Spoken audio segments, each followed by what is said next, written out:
सादर नमन परम प्यारे राम, परम पूज्य गुरुजन, परम दिव्य आत्माएं और आप सबके मंगल आशीष ले परमेश्वर कारण कृपा करके अपने श्री चरणों में लेके आए हैं। उनका बारंबार धन्यवाद, अनंत अनंत बार धन्यवाद, अनंत बार धन्यवाद। मन के रूपांतरण में गुरुजन लेके आते हैं, उनका बहुत बहुत धन्यवाद। बड़ी कृपा बरसाते हैं और बहुत बहुत अनंत कृपा है कि उनकी चर्चाएं कर सकें और सब कुछ उनके अकॉर्डिंग और कर सकें। बहुत सुंदर है, बहुत दया है उनका बहुत बहुत धन्यवाद। बहुत सुंदर दिन रहा, बहुत ही सुंदर दिन रहा। आपने देखा कि हमारा जो रामोपासना का था, क्या गजब का था और काफ़ी लंबा हो जाता है, but I guess it is worth it, क्योंकि बहुत देर बाद कई बार मिलते हैं, अधिकतम समय मिलते हैं और फिर जितना कहीं कहीं जान हम लोग बेटर हो सकें, वो इकट्ठे मिलकर हम लोग उसे एनालाइज करते हैं, उसका चिंतन करते हैं और फिर उस पर वर्क करना है। और यही हमारा बेसिक चीज़ है कि हम उस पर वर्क कर सकें। हम लोग अपने अपने आप को जो भी जाप और सब करते हैं, उसका पर्पज़ यही है कि हम अपने आप को और बेटर करते जाएं अपने गुरुजनों की नज़रों में, सो बहुत सुंदर है। तो बहुत ही अच्छा रहा। और फिर उसके बाद हमारा था अपना बच्चों का, और फिर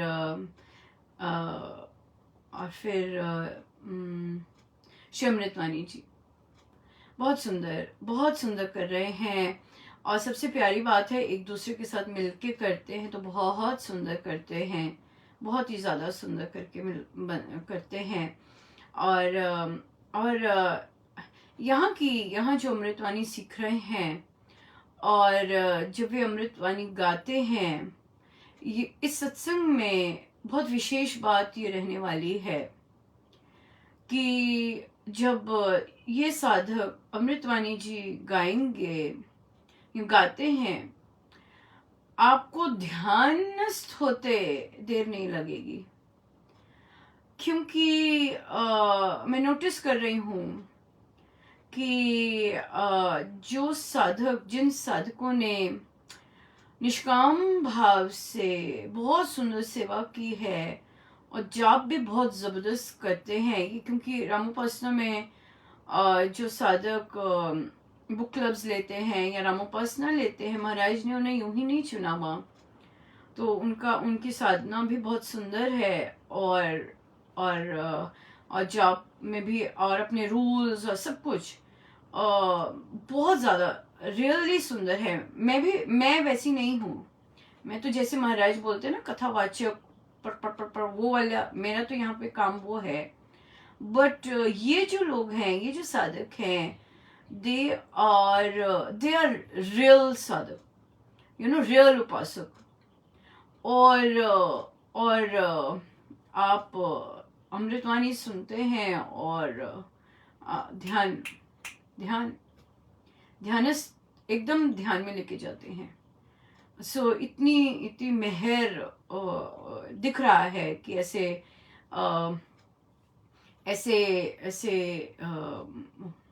हो रही है जो कि कितनी सारी अपने महाराज मुझे सत्संगों में लेके गए हैं और कितनी जगह घुमाया है।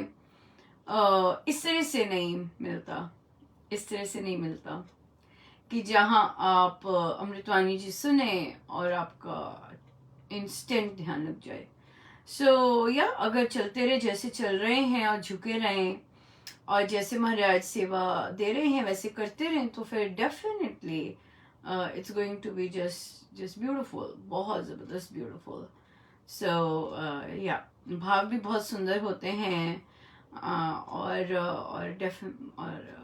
जो सीखा है, जिस तरह महाराज ने सिखाया है,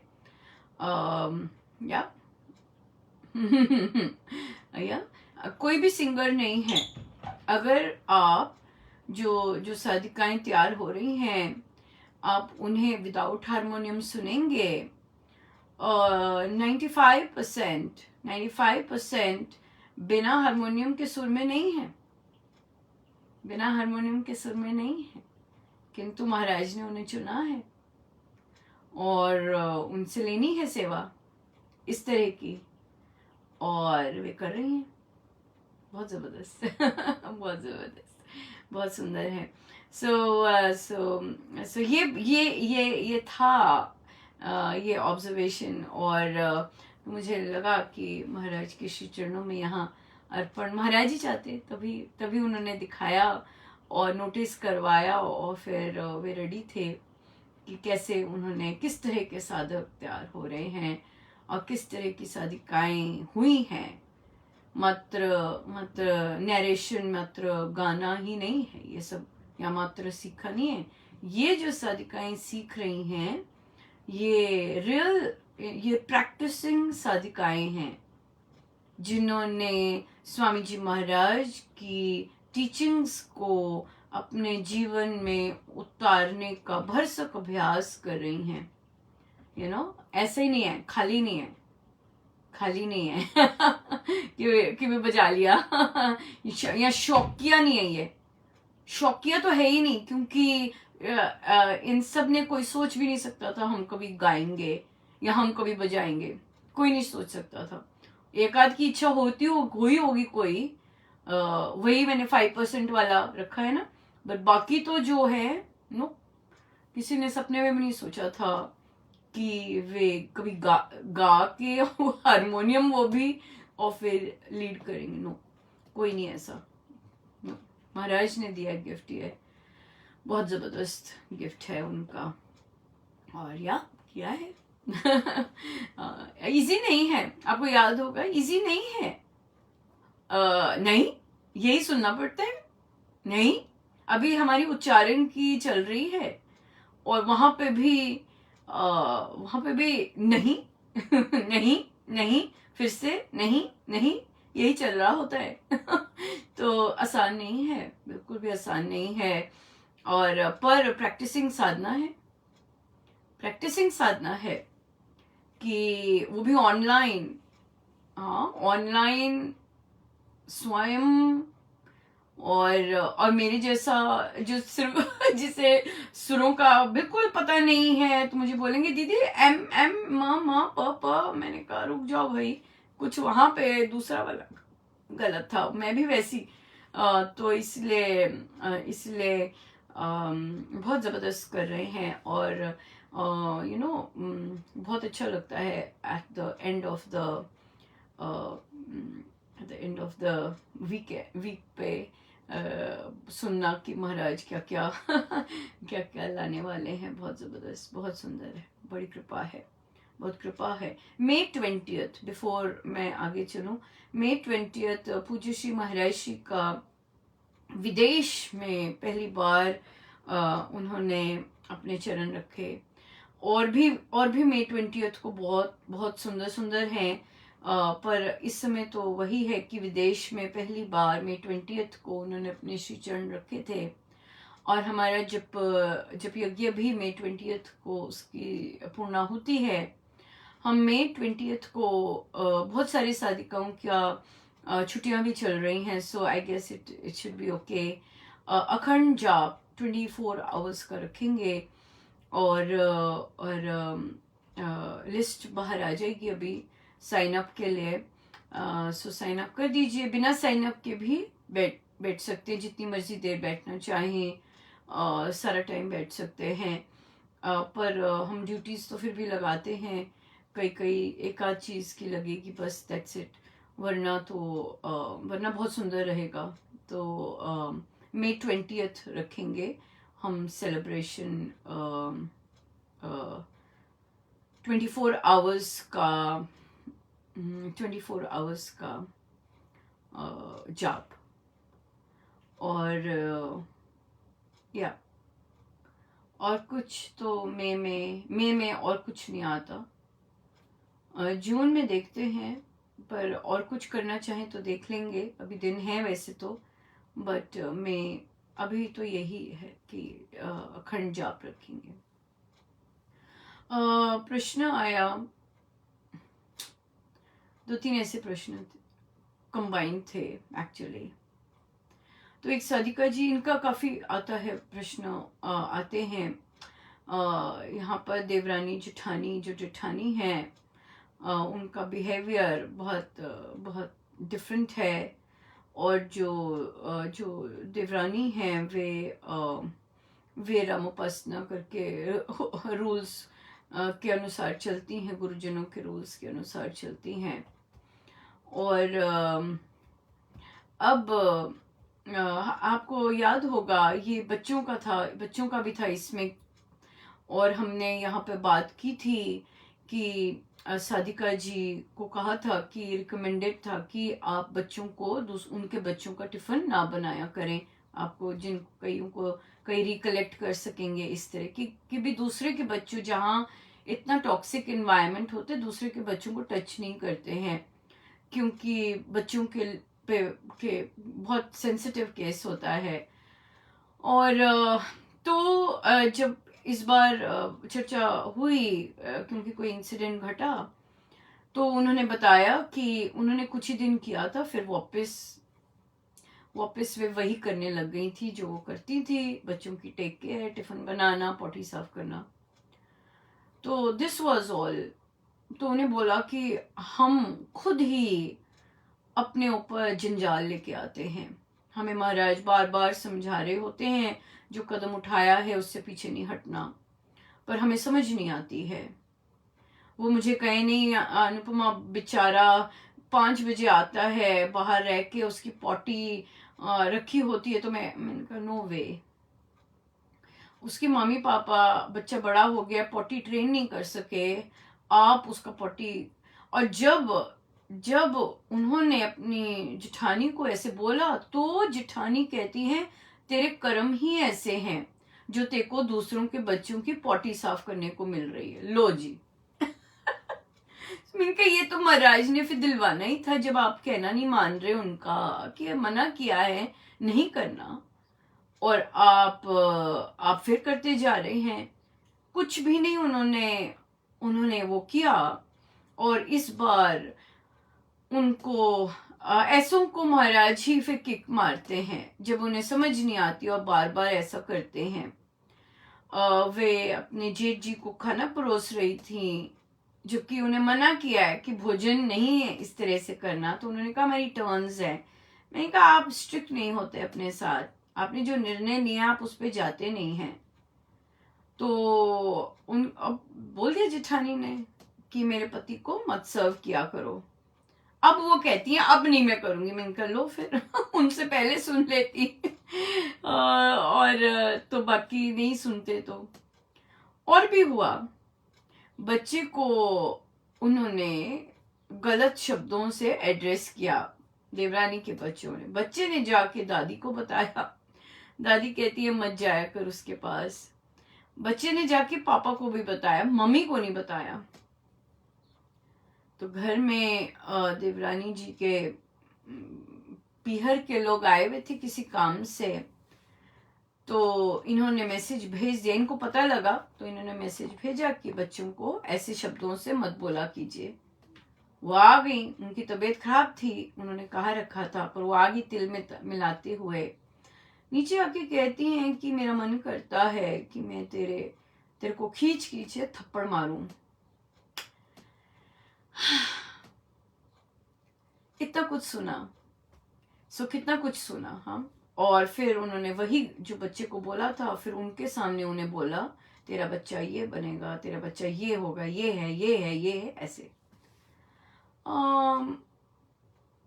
तो अब बात आती है, हम नहीं सुधर रहे, हम नहीं सुधर रहे, और हमें ही सुधरना है। ये सारी चीज हमें ही सुधारने के लिए है।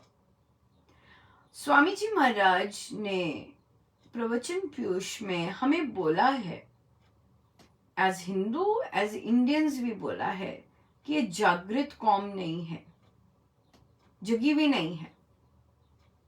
बाकी नेशन से कंपेयर करके प्रवचन पीयूष में महाराज ने बोला है तो जब इस तरह का इंसिडेंट होता है और हम बार बार जाते हैं तो हमें क्या हो गया होता है, हमें अब्यूसिव बिहेवियर का में रहने की आदत हो गई होती है और हम उस साइकिल में से निकल नहीं पा रहे होते। देखिए, हम अच्छे साधक हैं, हम क्षमा कर देंगे, क्षमा तो कर देंगे, इजी है। हम जो लोग महाराज के वो करते हैं, क्षमा तो एकदम हो जाती है। किंतु अपने आप को इस तरह से बार बार ट्रीटमेंट दिलवाना ठीक नहीं है। आपके बच्चे के लिए नहीं ठीक है। बच्चे बोलते हैं, सारा कुछ देख रहे होते हैं बचपन से। कई बच्चे उस पर्टिकुलर इंसान के प्रति शट डाउन हो जाते हैं, बात नहीं करते वो मुड़कर। क्यों? क्योंकि उन्हें पता है मेरे पेरेंट के साथ क्या इन लोगों ने किया, वह नहीं उनका मन करता बात करने को, राइट। कई बहुत सारे बच्चे शट डाउन हो जाते हैं, जितने भी क्लोज संबंधी हैं वहां वो जाना पसंद नहीं करते, बोलना पसंद नहीं करते। पर अपने पेरेंट को भी वो ऐसे गुजरना पसंद नहीं करते हैं। और फिर कई बच्चे फिर बोलते हैं बड़े होकर, आप बचपन से ये बिहेवियर कर रहे हो, बचपन से वापस जाते रहते हो और हमें समझ नहीं आता क्यों ऐसा करते हो, क्यों ऐसा करते हो। बच्चों को पीड़ा होती है और कई बार बच्चे इन्हीं बिहेवियर्स को देख के बिल्कुल रिबेलियस हो जाते हैं, उनका वो निकलता है वैसे। तो बच्चों के लिए हेल्दी नहीं है जब वो अपने पेरेंट को इस तरह से देखते हैं। बच्चे के लिए हेल्दी नहीं है जब पेरेंट अपने लिए खड़ा नहीं हो सकता और स्ट्रॉन्ग डिसीजन नहीं ले सकता अपने लिए। राम नाम हमें बल देते हैं, राम नाम हमें हमें शक्ति देते हैं। एक और साधिका जी ने कहा, वो कहते मैंने कभी नहीं अपने इन लॉज में बोला, पर वो हमेशा मुझे बहुत गंदी तरह और वैसे ट्रीट करते हैं। मेरे इन लॉज मुझे सदा वैसे as if I am nothing इस तरह ट्रीट करते हैं। और आज मैं बोली हूं, पर बोल के मुझे गिल्ट हुआ। ये है हम सही चीज करके भी हमें गिल्ट होता है। तो उन्हें बोला कि ये तो आपको राम ने शक्ति दी है, राम ने मनोबल आपका बढ़ाया है, राम ने आपको शक्ति दी है कि आप बोल सकें। और फिर राम ये भी दिखाते हैं कि हम चुप रहते हैं, हमें भ्रम होता है कि बोल के अगला सुधर जाएगा या उसको पता लग जाएगा। नो, राम सिर्फ शक्ति देते हैं कि तुम बोलो, राइट। पर उस बोलने से दूसरे को नहीं कुछ होने वाला, राइट। ये भी दिखाते हैं प्रभु। बट आपका कर्तव्य बनता है अपने माइंड, अपने बॉडी की रक्षा करनी। ये माइंड पर जब इस तरह का वार होता है, हमें अपनी रक्षा करनी होती है, राइट। तो इसलिए अगर बोला है ऐसे, बुरा नहीं मानना। कई बार महिलाओं को अपने परिवार में खुद ही खड़े होना पड़ता है, कोई नहीं उनके लिए बोलता। वो महाराज जानबूझ के ऐसे रखा होता है, खड़े हो, लो राम नाम की शक्ति से सत्य बात बोलो, जो सच बात है बिल्कुल वो बोलो, घबराना नहीं है सच बोलने में, क्योंकि सच बोलेंगे, सत्यवाणी से निकलेगा तभी तो राम मिलेंगे, राइट। ये शक्ति राम देते हैं और उसमें फिर घबराहट नहीं होती है, ये बात हो जाती है। तो इसलिए अगर गलत चीज का अन्याय के विरुद्ध बोलते हैं, वो गलत नहीं है, वो कृपा है। इसलिए अपने आप को पीटते नहीं जाना कि मैंने बोला है। अक्सर यही बोलते हैं, मुझसे गलती होगी, मुझसे गड़बड़ होगी, मैंने ऐसे बोला। नहीं, देखो, एनालाइज करो कि सत्य बोला है या सत्य का अलग बोला है, तो आप देखेंगे सब सच ही था, सब सच ही था बोलने को। सो यहाँ पर हम फिर से उनके साधिका जी के उस पर जाते हैं। अगर बोला है, आपने निर्णय लिया है कि मैं बच्चों को नहीं पॉटी साफ करूंगी, तो स्वामी जी का आदेश है हम सबको, विशेषकर राम उपासना सबके लिए, कि जो कदम आगे बढ़ाया उस पे पीछे फिरना नहीं है। ये बहुत बड़ी साधना है, ये बहुत बड़ी साधना है, राइट? जो निर्णय लिया है उस पे पीछे नहीं जाना। छोटी छोटी बातों में हम पीछे जाते हैं, हमें नहीं जाना। तभी ये क्यों सिचुएशंस बार बार आती हैं? क्योंकि हमने अभी वहां से सीखा नहीं है, हमने वहां से सीखा नहीं है, इसीलिए ये सिचुएशंस आती हैं हमारे आगे, राइट? तो इसलिए जब तक हम सीखेंगे नहीं, हम उस क्लास में से पास नहीं होंगे। महाराज ने हम सब के लिए सिलेबस रखे हुए हैं, इसलिए हमें सीखना है। और ये बल, वचन बल, आत्मा बल, मनोबल, ये उपासक के आंतरिक जीवन का गिफ्ट है, लिखा है। और जो लोग उसका अध्ययन कर रहे हैं, किया है, वे जानते हैं कि हाँ, महाराज ने कहा है ये। इसलिए सत्य बोलने के लिए और वो भी अन्याय, झूठ के अगेंस्ट अगर आप खड़े होके बोलते हैं, ये अनंत राम कृपा है, ये अनंत राम कृपा है। साधक बहुत चीजें इग्नोर करते हैं, बहुत ज्यादा, but then you have to stand up and then say it, right? If things are incorrect. और सच बोलने में कोई मिन्स करने की जरूरत नहीं है कई जगहों पे, क्योंकि अगला कुछ भी बोल सकता है और कुछ भी बोलता भी है, कुछ भी बोलता है। सो इसलिए ध्यान रखना होता है कि ठीक है, बोलते जाओ, बट गलत नहीं होता बोलना, ये बात है। हम लोग रोज नहीं बोलते, हम हर समय बोलने वाले साधक नहीं हैं, राइट? पर अगर out of the blue moon परमेश्वर बुलवाते हैं, सो दैट मीन्स ये उनकी अनंत कृपा है कि उन्होंने अपनी शक्ति देकर बुलवाया है। हम लोग रोजमर्रे में वाद विवाद नहीं करते हैं, रोजमर्रे में तू मैं नहीं होती, हमारा कुछ नहीं होता ऐसे, राइट? और अगर बहुत ज्यादा अन्याय हो रहा है और वे इस तरह वो बोलते हैं, जागो, कथा प्रकाश भरा पड़ा है जागृति के लिए, राइट? सो ये हमें ध्यान रखना है, इस बारे में बहुत ज्यादा ध्यान रखना है। गिल्ट नहीं आने देना।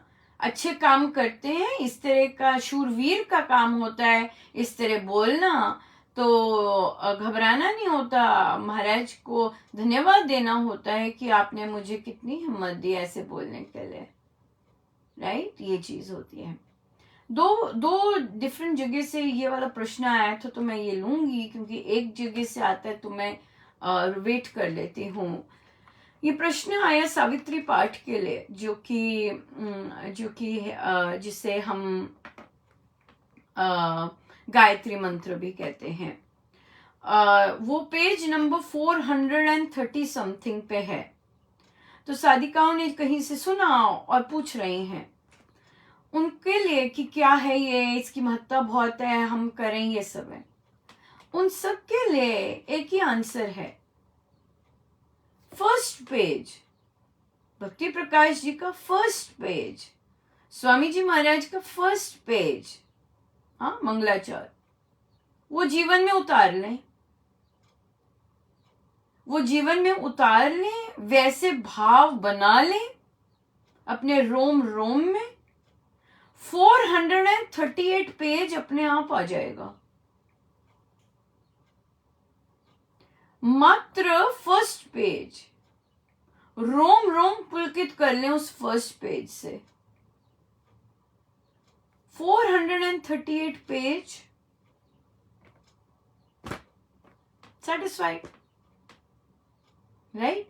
ये है गायत्री पाठ। और आपको स्वामी जी महाराज की जर्नी अगर आपने नहीं पढ़ी तो पढ़नी चाहिए। एडल्ट बुक क्लब में वो सब होता है। स्वामी जी महाराज ने आर्य समाज, जो कि गायत्री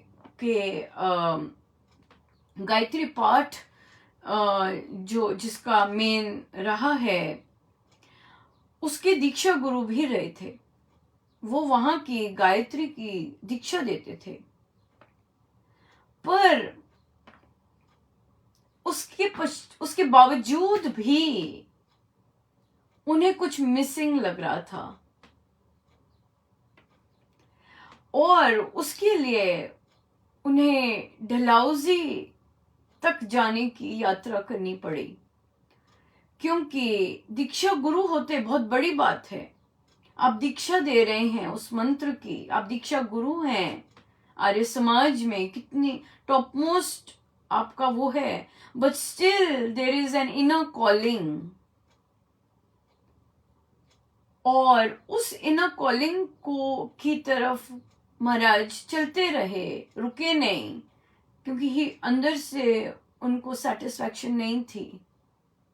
और फिर डलहौजी में जाके जब राम नाम परमेश्वर ने स्वयं दिया, तब उन्हें पूर्णता हुई, और उसके बाद वे राम नाम पे रहे। तो अब हम ये देखें कि स्वामी जी महाराज ने गायत्री पाठ से, इवन दो महत्ता है, डेफिनेटली वो दीक्षा गुरु थे, किंतु 430 पृष्ठ उन्होंने राम नाम पर लिखे हैं, राइट? और उसके बाद जाके उन्होंने गायत्री पाठ की महत्ता बताई है। क्योंकि सावित्री पाठ, गायत्री पाठ और गायत्री मंत्र, राइट, ये सब। और पर दीक्षा गुरु वे गायत्री मंत्र के होते हुए भी उन्होंने राम की दीक्षा और राम नाम बांटना अंततः आरंभ किया। और उसके बाद ये याद रखना है, उसके बाद वो वापिस नहीं गए।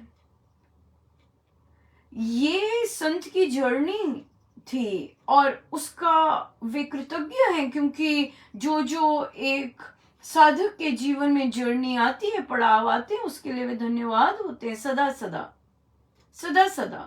पर वापस नहीं जाते, वापस नहीं वहां जा रहे। जब हमें उच्च मिला है, अब हम वापस नहीं जाएंगे। महाराज वापस नहीं गए, राइट? सो ये चीज बहुत ध्यान रखनी है। ये उनकी कृतज्ञता उन्होंने व्यक्त की, जो माँ ने उन्हें बख्शा, और फिर उन्होंने वो दीक्षा देनी आरंभ की, राइट? और ये उनकी कृतज्ञता थी कि उन्होंने ग्रंथ में उनकी बात की। पर एज ए साधक हम 430 पेज छोड़कर वो गायत्री पे जाएं, तो वो थोड़ा सा अंडरस्टैंड करना है, राइट? सो स्वामी जी महाराज के हम बच्चे हैं, हमने उनसे दीक्षा, वो हमारे दीक्षा गुरु हैं, वो हमारे सदगुरु महाराज हैं। पहला पेज ही अपना बना लीजिए, उसी में ध्यानस्थ हो जाइए, सब कुछ बाकी जो भी है अपने आप मिलता जाएगा, राइट? सो इसलिए संत की जर्नी देखिए, और वो एक पेज की बजाय वो पूरा ग्रंथ देखिए किस पर फोकस्ड है। तो ये हम ऐसे डिविएट क्यों होते हैं? क्योंकि अभी हमें राम नाम पर विश्वास नहीं है, तभी हम इधर उधर अभी भी जा रहे होते हैं। इधर उधर दूसरों के कोट पढ़ेंगे, उधर के कोट पढ़ेंगे, अपने स्वामी जी महाराज को छोड़कर अन्य चीजें लेके आएंगे, पोस्ट करेंगे। क्यों? क्योंकि हमने राम नाम में असली में ना विश्वास किया है, ना हम उसमें गड्ढा खोद रहे हैं। तभी हमें इधर उधर जाने की जरूरत पड़ती है। दैट्स इट, सिंपल है फॉर्मूला। बात करते ही पता चल जाता है, बात करते ही पता चल जाता है, राइट। सो इसलिए जो चीज अगर राम नाम से अभी रस नहीं आ रहा, तो इसका क्या मतलब है, मुझे अपना जाप अच्छे से करना है। राम नाम में मुझे मस्ती नहीं आ रही, राम नाम से मेरा रोम रोम रोमांचित नहीं हो रहा, इसका क्या मतलब है, मुझे अपना जाप अच्छे से करना है। मेरा ध्यान नहीं लग रहा है, मेरे ध्यान इधर उधर जाता है, राम नाम पर विश्वास करना है, राम नाम का जाप अच्छे से करना है, जाप तभी जा रहा है। नहीं तो स्वामी जी महाराज की साधना सहज है, अपने आप होता है। महाराज के शब्द हैं सारे के सारे कि जाप सही नहीं है तो ध्यान भी नहीं सही होगा, सिमरन भी नहीं सही, स्मरण योग भी नहीं सही होगा, ध्यान योग भी नहीं सही होगा। सो इसलिए अपना ध्यान तक पहुंचना है, ध्यान योग। जो चाहते हैं कि अपने आप ही लग जाए ध्यान, उनको फोकस करना है कि मेरा जो जाप है वो रिच क्वालिटी का हो। रिच क्वालिटी का मतलब नहीं है कि मैं राम पर ही बैठी रहूं, राम और ना जाने कहां चले जाएं बोलकर, नहीं नहीं।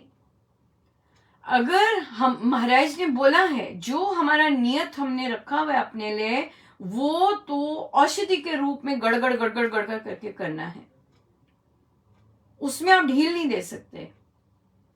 और जब आपने गिनती का जितना हो गया है आपका, जो कि मेडिसिन है, हमेशा याद रखना है वो गिनती का मेडिसिन है मेरे लिए, और वो गिनती का सही तरीके से होना चाहिए। तभी जप योग महाराज प्रवचन पीयूष तो भरा पड़ा है नाम योग से, बार बार बार बार बार बार उसी की महाराज बात कर रहे हैं। सो इसलिए जप योग से, अपना नाम योग से, मंत्र योग से अपने जाप को बेटर करना है, ताकि ध्यान सहज से लग सके।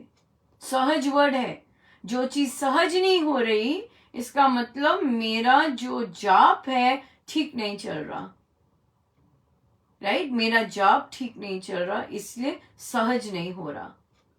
जाप पे ही फोकस करना है, जाप की क्वालिटी अच्छी करनी है, और सब कुछ बहुत सुंदर हो जाता है फिर, बहुत सुंदर, राइट। सो इसलिए या और भी बहुत सारे इस तरह के प्रश्नों से पता चल जाता है कि हमें कितना विश्वास है। केवल प्रश्न से पता चल जाता है कि कहाँ कमी है, राइट, ये बात है। पर बहुत सुंदर थी चर्चाएं, और हम और लेते जाएंगे। महाराज की बड़ी दया है, कृपा है, और हम लेंगे इस तरह को। पर आज की चर्चा यही है कि अगर हम स्ट्रांग होके सत्य का पक्ष लेके कुछ कहते हैं, घबराना नहीं है उसमें, और सत्य का पक्ष देना है, राइट। हमारा कर्तव्य है अपने माइंड, अपनी बॉडी की रक्षा करनी। ये गीता जी में भी लिखा है, और महाराज ने भी इसका मेंशन किया है प्रवचन पीयूष में। या बढ़िया। ओ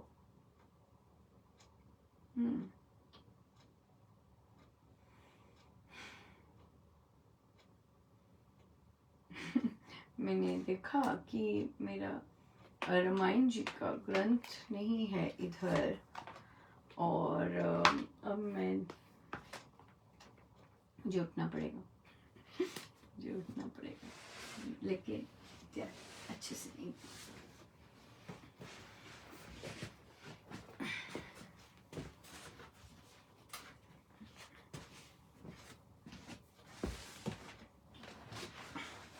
सो सॉरी। चलिए हम करते हैं आरंभ। पेज है 114।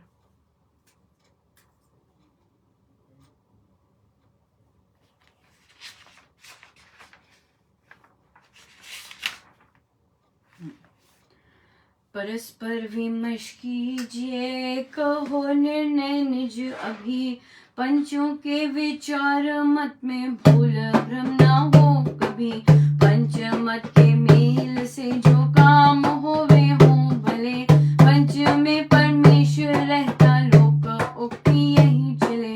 पंच दोषों को दमन कर पंच कंसुकरण को, पंच नायक बने वह जनजाति के दुख हरण को।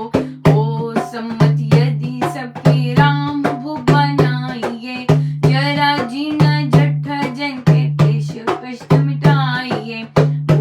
भाषण सुन सभासद भरे हर्ष उत्कर्ष से, हुए विकसित कमल सम सब गहरे सुख स्पर्श से। तत्काल किया अनुमोदन सबने चहु ओर से, मेघनाद को सुनते जैसे षड्ज से मोर से। बहुत अच्छा कहा सभी घोष जय करताल की, सभा सिंधु में अति उछली हर्ष से उस काल की। बहुते जन है पंच कहाते, चिकनी चुपड़ी बात बनाते। मुँह देख कर तिलक लगाते, सत्य न्याय के निकट न जाते। बात बात में वाद बढ़ाते, गुठबंदी के गढ़ते नाते। पक्षपात में पड़ते पूरे, बुद्धि बोध में बड़े अधूरे। दीर्घ सूत्री बहुत विचारे, बैठ बाल की खाल उतारे। फिर वृथा बाल बखेरे, गर्व से मूछ पर कर फेरे। कली काल कपट की काया, कोरे मोह जाल की माया। ऐसे चंचल पंचों से थी, राखे राम सभा की खेती। परते पंच अवध के ऐसे, सभ्य सभा को शोभे जैसे। नीति न्याय में निपुण निराले, सत्यशील शुचि गुण गण वाले। जय राम जय राम जय जय राम, जय राम जय राम जय जय राम।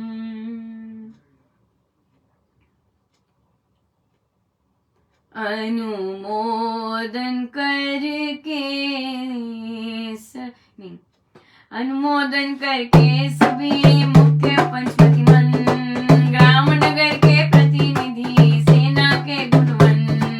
मिलकर होकर एक मत बोले सहित विचार, ऐसे मत है संभूत से है ये निर्णय सार। है आप तो वृद्ध अब है भूपति अपार, तिलक करो शुभ राम को मंगल कर से आप। देखा चाहे हम सभी छत चवर के साथ, हाथी पर आरूढ़ हो यात्रा में रघुनाथ। उत्सव मंगल कर्म सब करो लगे दरबार, यौवराज अभिषेक हो रचकर मंगलाचार। अस्तस्थल गण पंच का कैसा है इसकार, बोले उनको भूपत रचकर वाक्य व्यास। चाहो राजा राम हो है मुझको संतोष, उनके शासन न्याय से तुमको होगा दोष। शासन में हूँ कर रहा किसकर भोग शेष, फिर तुम चाहो राम को इसमें कौन विशेष। वचन भूप का सुन सभी बोले राम उद्धार, कर्म कला में कुशल है मानव सृष्टि सार। वचन भूप का सुन सभी बोले राम उद्धार, कर्म कला में कुशल है मानव सृष्टि सार। सियावर राम जय जय राम, मेरे प्रभु राम जय जय राम। पतित जनों को करो पुनीता, जय राम सीता जय राम सीता। पतित जनों को करो पुनीता, जय राम सीता जय राम सीता। पतित जनों को करो पुनीता, जय राम सीता जय राम सीता। पतित जनों को करो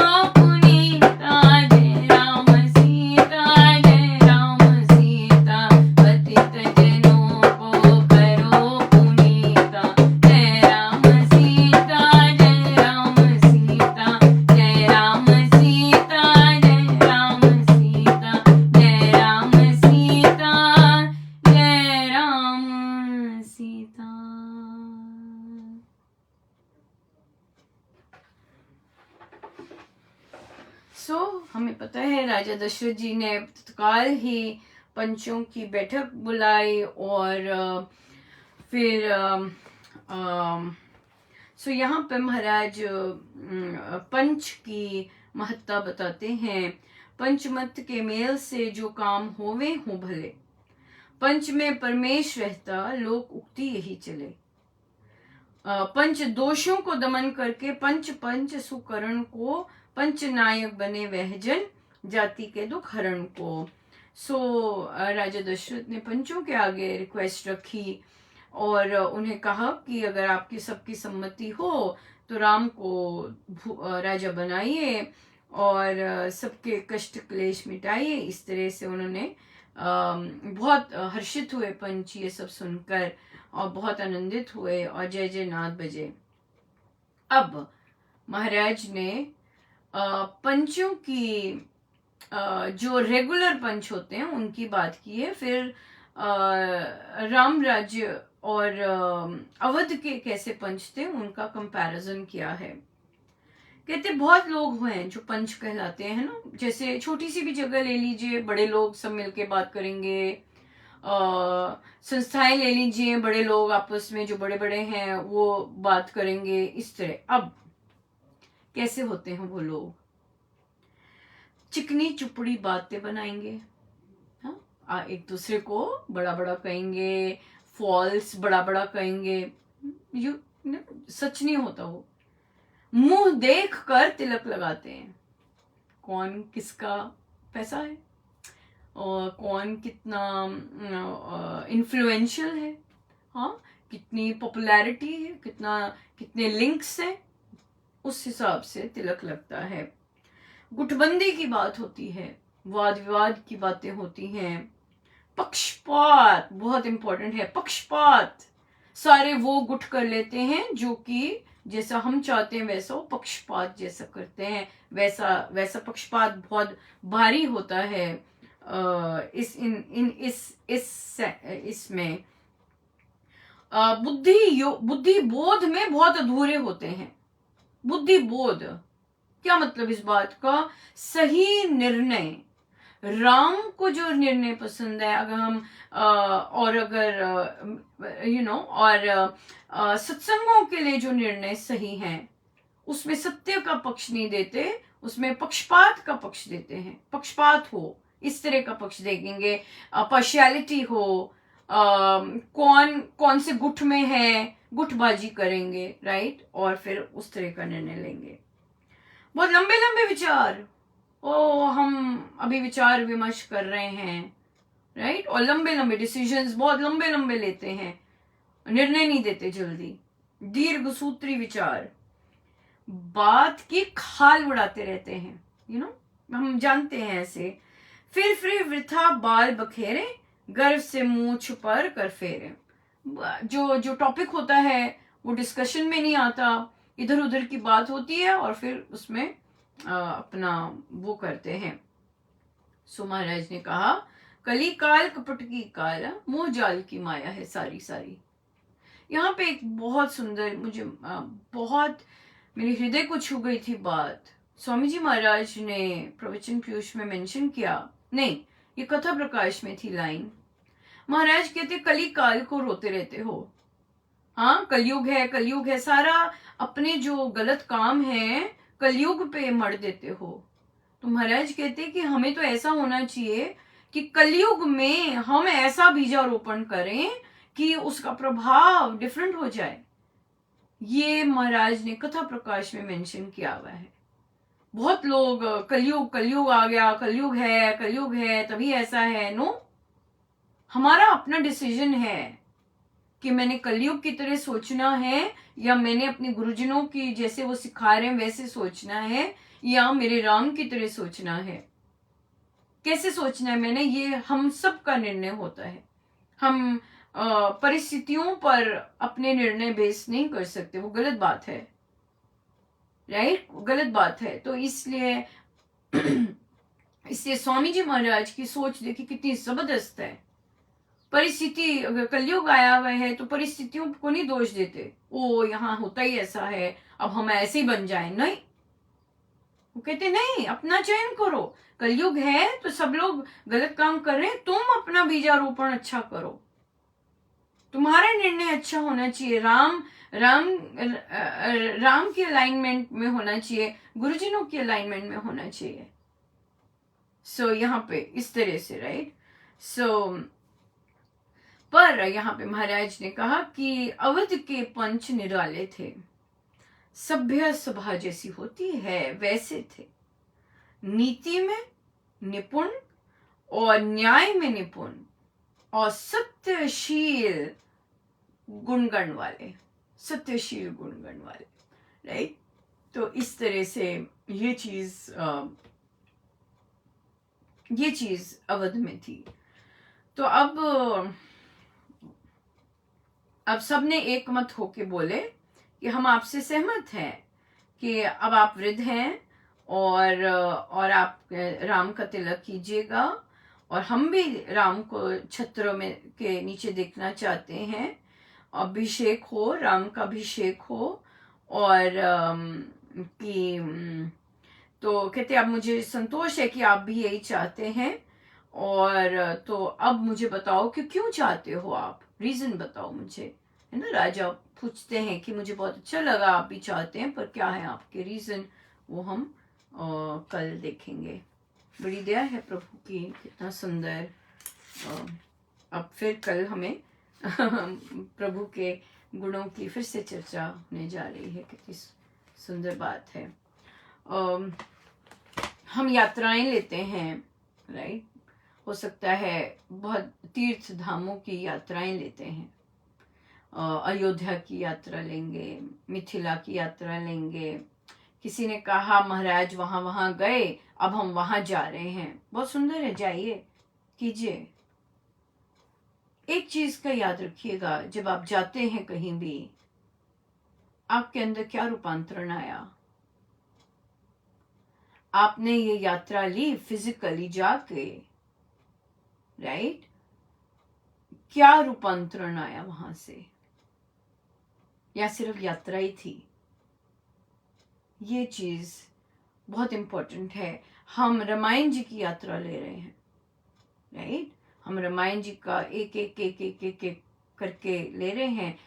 क्या हम वहां से ले रहे हैं, क्या मेरे जीवन में बदलाव आया, क्या मैं ऐसी चीजें अब कर रहा हूं या कर रही हूं रामायण जी के इन पन्नों को पढ़ के, जो कि मैं पहले नहीं कर रहा था या पहले कर रही थी और अब मैंने करना बंद कर दिया है। दिस इज रूपांतरण। अगर रामायण जी का इस तरह अध्ययन करके हमारे अंदर रूपांतरण कुछ नहीं आ रहा, तो कुछ नहीं है। फिर हम यात्रा ले रहे हैं कहीं की, वहां से मेरा माइंडसेट नहीं बदला, मुझे कोई मेरे अंदर कोई बिहेवियर में, मेरी सोच में चेंज नहीं आया, तो बस दाना पानी था, बस वहां का बस यही था और कुछ नहीं। सो जो भी धार्मिक यात्राएं लें, ये सब धार्मिक चीजें हैं, सो धार्मिक यात्राएं लें तो हमेशा देखें कि, या धार्मिक ग्रंथ का पाठ करें, देखें कि हम आध्यात्मिक कैसे बन रहे हैं। सदा गोल ओरिएंटेड, गोल की तरह, लक्ष्य सदा याद रखें हम, कि मेरे अंदर इससे चेंज आ रहा है कि नहीं आ रहा। That's very very important. अगर नहीं आ रहा तो हमें वी हैव टू पॉज, देखना है कि मैं कर क्या रहा हूं, सोते सोते हुए जिंदगी बिता रहा हूं, या फिर मुझे इस तरह बनना है, इस तरह बिहेव करना है जैसे आज मैंने पाठ किया। बात यह है, या ऐसा जैसे इन्होंने किया मुझे वैसे नहीं करना है, राइट। क्योंकि बहुत सारे डिफरेंट डिफरेंट कैरेक्टर्स हैं, और कहीं पे मुझे बिल्कुल नहीं करना है, कहीं पे मुझे बिल्कुल ऐसा करना है। सो ये हमें सोचना चाहिए कि हम सत्संग लगाते हैं, हम जाप करते हैं, हम यात्राएं लेते हैं, मेरे अंदर क्या क्या बदलाव आ रहा है। Very important. रुकें, पॉज करें, अपने आप का चिंतन करें कि मेरे अंदर क्या चीज चेंज आई है, क्या मैंने अब बेटर करना शुरू किया है। ये बहुत इंपॉर्टेंट है। सो गुरुजनों का बहुत बहुत धन्यवाद। अनंत बार धन्यवाद। सो आइए हम सीधे होके बैठे अपने प्रभु अपने गुरुजनों के श्री चरणों में बारंबार नमन।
सब गुरुजनों का उन्हीं के श्री श्री चरणों में जय जय राम, जय जय राम, जय जय राम।